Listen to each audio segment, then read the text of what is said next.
Welcome to Engineering in the Making. Today in the workshop, we're not in the workshop, we're in the car. So let's do some car stuff.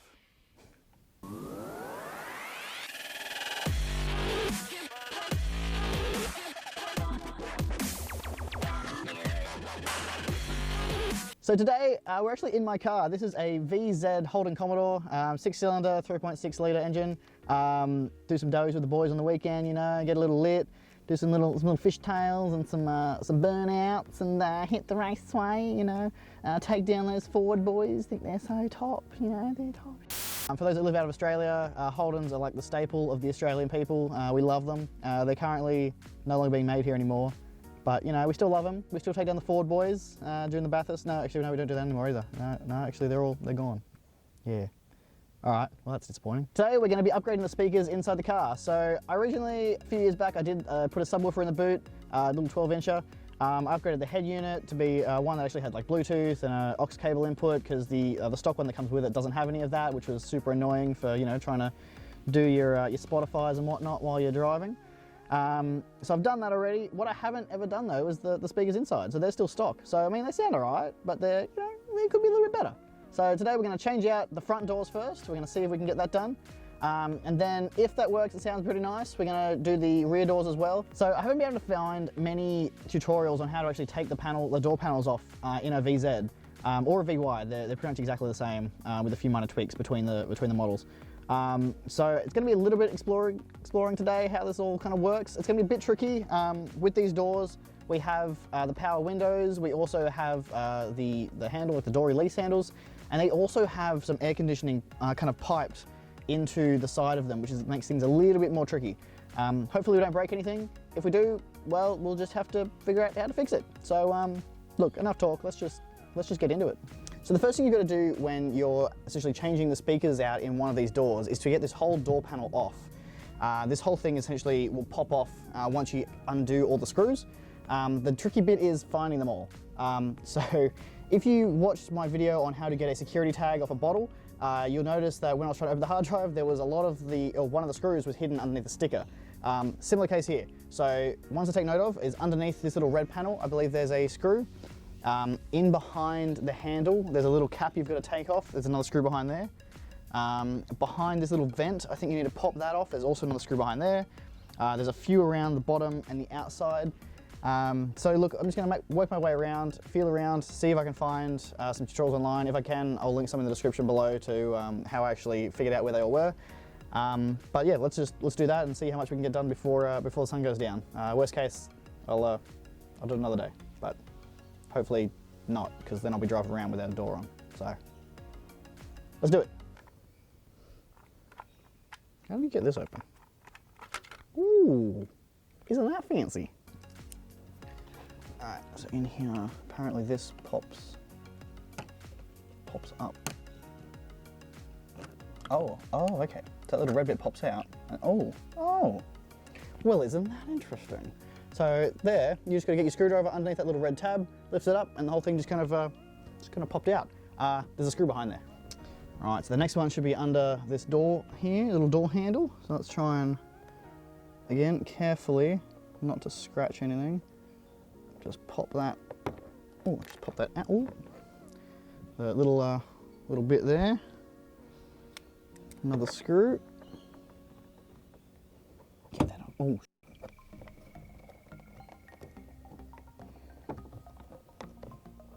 Oh. Yeah, cool. So you can see the profile of this. This little hook here latches on to a piece back there. So when we put this back on, we have to make sure we get that so that it does that action. Again, one little screw there, that should be fine. I've got that off. Now this, I guess that still stays on there. Now this looks a bit tricky. Oh, okay. That just pulled straight off. That's cool. I'm assuming it's probably really easy to break that. That just came straight off and out, so don't try and twist or pull or whatever. And that's just a little vent that kind of redirects the air into the passenger there. So that's cool. Let's take that off. There is actually no screw there. Cool.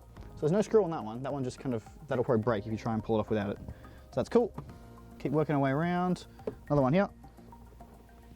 Let's get that bad boy. Yes. All right, under there, under here. Hang on, feel it. I can feel something. There it is.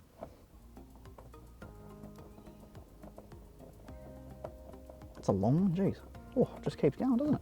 Oh, another one. Now, I should really keep track of which screw is which, shouldn't I? I'm not actually showing you guys where I am. Right, yeah, so there's another one or two under here, so let's just undo those.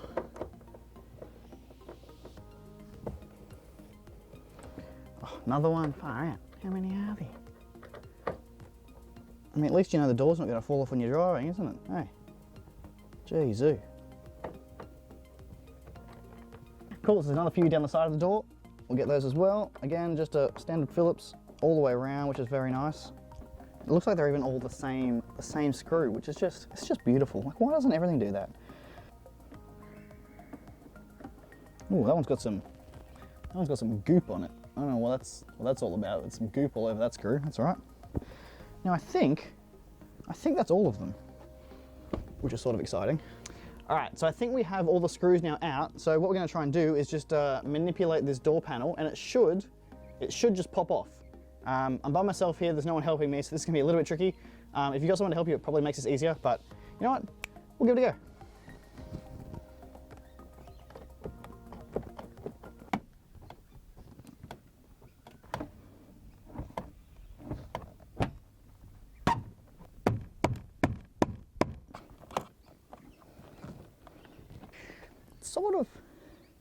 Sort of working.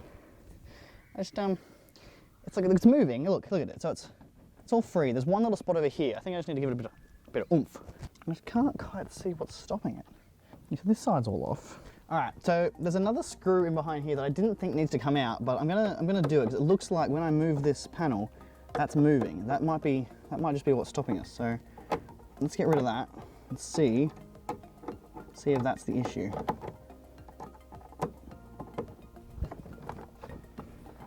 Oh, there we go. That was it. What was that?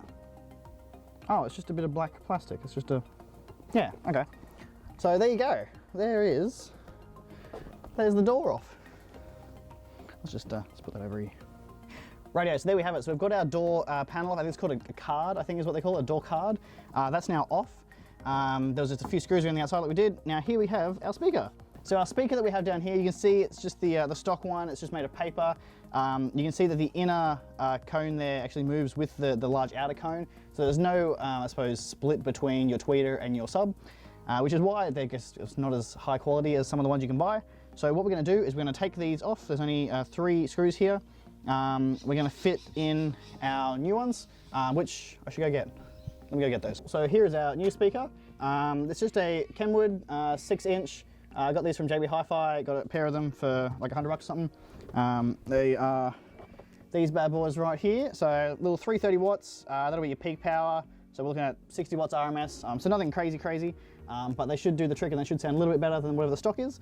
You can see these ones here, they've got a plastic cone, and the inner kind of tweeter here is actually disconnected from that, which means that we should get, I suppose, a bit of a nicer, clearer, high end when the bass starts kicking in, which will be good. These will just come out, these 3 screws right there. Uno, dos, and tres. So once you get the speaker kind of semi out, you'll find there's just a clip on the back that you need to undo to get it out. So we'll make sure we just disconnect that. And that should just, it should just unclip. This bit's supposed to be easy. And there we have it. So there is our stock speaker we've just taken out. So you can see what I was talking about with that cone there. It's kind of attached to that same ring there, so it's going to move at the same time, which is not ideal. Funky little clip on the back, you just have to kind of disconnect. It's not too hard. Now, a lot of people say you should replace the wiring with the door speakers if you're going to put external or third-party speakers in, just for the kind of, I suppose, increased current. But I mean, look, they're going to be fine. And I just see you've got cables running through doors and stuff and seals. I don't want to deal with that. So we're just not going to. So stuff it. Cool. So there we have a little. Oh, my music's still going. Cool. So there we have the comparison just between the stock speaker and the new one I'm going to be putting in. You can see they're exactly the same size, both 6-inch. This one's just a lot higher quality. It's got that tweeter separation, and it's also made of a lot better materials, so it's going to hopefully not break, not sound as dodgy on the high end when you're really cranking it. hopefully give us a little bit of extra kick as well, which will be really good. So yeah, there you go. So let's put in our new little Kennies. I mean, I guess the only other reason I went with Kenwood is because that's what my head unit is, so, you know, just a little bit OCD, I like everything to match up. So before we actually get this in, we're gonna have to either probably replace this connection. So what I'm gonna do is pretty much cut this off. I might add some cables to this just to make them a little bit longer. I don't really want to solder them in place though, so I might see if I've got some little, what do you call these things? Little, the things, the little, no, I've lost the word, I can't think of what they're called. Spade bits. We're gonna see if I've got some little spade bits that'll clip onto these so we can actually remove this later. If I can't, I'm just gonna solder it, So if anyone's wondering, the positive is the reddish one and the negative is the grayish looking one. Just so when we cut that, I'm gonna actually put that on tape, just so when I look this back later, I forget which is which, I can do it. So I've done it now. Good one, Corey. Yeah, we need to extend those. They're not gonna fit. Okay. Let's extend them. Let's solder them. Let's do it. Twisty. Got our highly sophisticated table set up here. We've got the box that the speakers came in, and our soldering iron just sitting on the ground there. That's good. Good setup, Corey. Of course, we're going to go red to positive, black to negative, standard stuff, nothing special. I don't really know why I'm even telling you this. This is the highly sophisticated solder in your lap. This should only be attempted by the highly skilled and highly trained engineering individuals. Otherwise, you can do what I just did and burn yourself. Top tip: you should really start your videos before it gets too dark, or like before it's going to get dark, because now I'm working with a giant spotlight. But it's all good. We're on door one. We got the driver door to do still. We'll be fine. We'll be fine. We got time.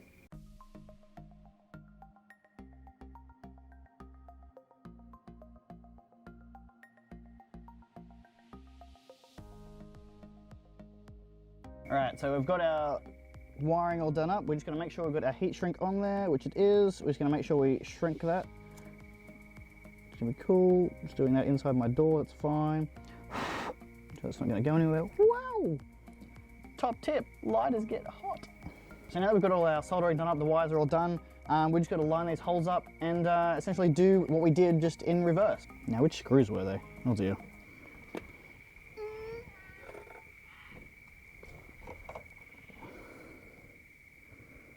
Can I assume it was those ones? Can I assume that? I mean, I can assume whatever I want, but it just depends if I'm right on it, doesn't it?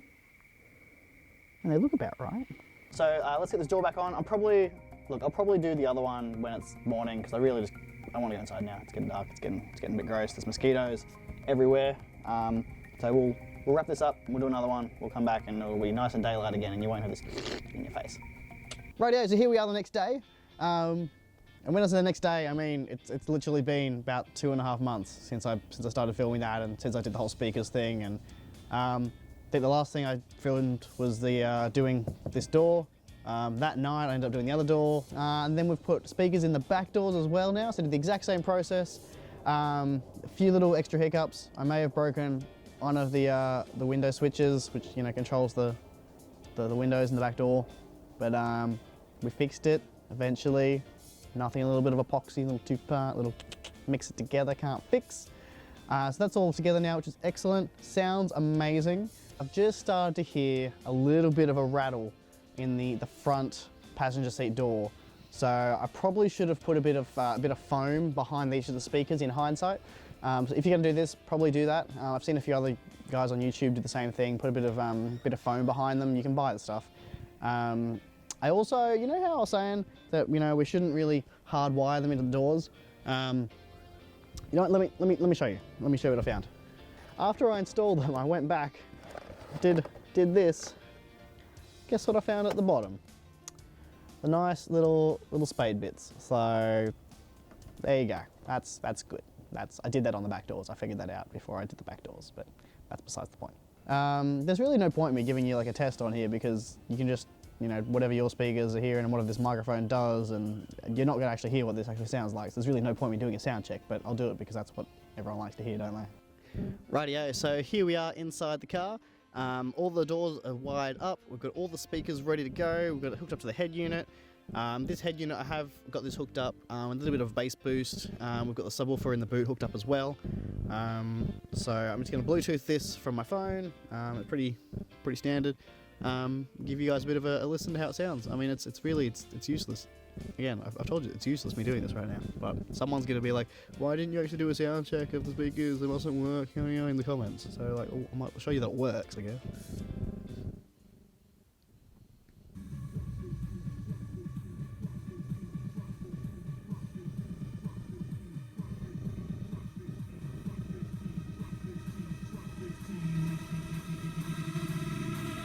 Truck 15 in the DMC.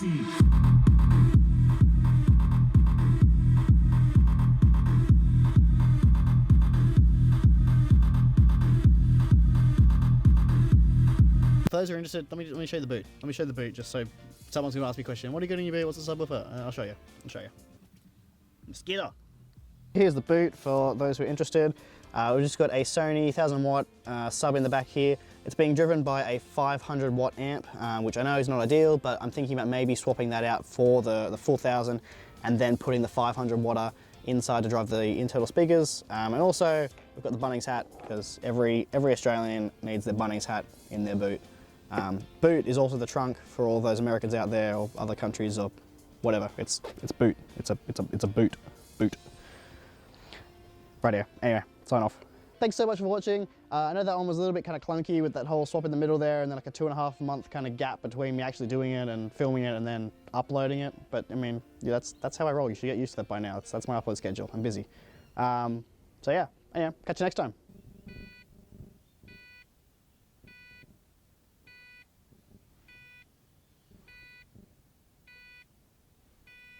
I'm not moving and it wants me to put my seatbelt on. Like, it's literally, we're in park.